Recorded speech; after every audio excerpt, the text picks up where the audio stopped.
Ce mercredi 26 mars 2025 dans Ça commence aujourd'hui, Daniel Russo a raconté comment sa passion pour la théâtre était née quand il était jeune. D'ailleurs, il ne se souvient pas du jour où il a été reçu au conservatoire. Une absence de souvenir qui s'explique très bien, selon la psychologue Christelle Albaret. Poëred Baudieu. Écoutez cet article. Je ne sais toujours pas ce que j'ai fait. Qu'est-ce que l'amnésie de contexte vécue par le comédien Daniel Russo après avoir appris cette grande nouvelle. 002.00 Ce mercredi 26 mars 2025, l'émission Ça commence aujourd'hui, présentée par Faustine Bollaert, mettait à l'honneur des personnalités bien connues du public français. Parmi les invités se trouvait notamment le chef Danny Kézard, révélé dans Top Chef il y a quelques années, ou encore quelques membres du mythique groupe des L5.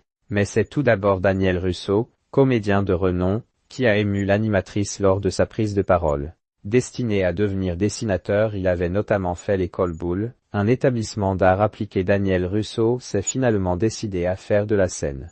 Mais l'idée ne lui est pas venue tout de suite. Opéré de la mâchoire après un accident survenu lorsqu'il était jeune, il a dû réapprendre à parler. Et pour cela, il a pu compter sur le soutien de l'acteur Robert Lamoureux qui lui avait conseillé de bons professeurs de théâtre. Finalement, ce sont ces entraînements qui lui ont donné le goût de la scène. À tel point que lorsqu'il a appris avoir été reçu au conservatoire, sa joie l'a totalement envahi. Selon la psychologue Christelle Albaret, l'émotion n'est jamais éteinte et tout juste reçue dans son école d'art dramatique. Daniel Russo n'y croyait pas. Il était tellement heureux qu'il a même raconté avoir effacé ce jour de sa mémoire, malgré lui. Je ne sais toujours pas ce que j'ai fait dans cette journée, a-t-il expliqué avant de se tourner vers Christelle Albaret, comme pour qu'elle donne une explication.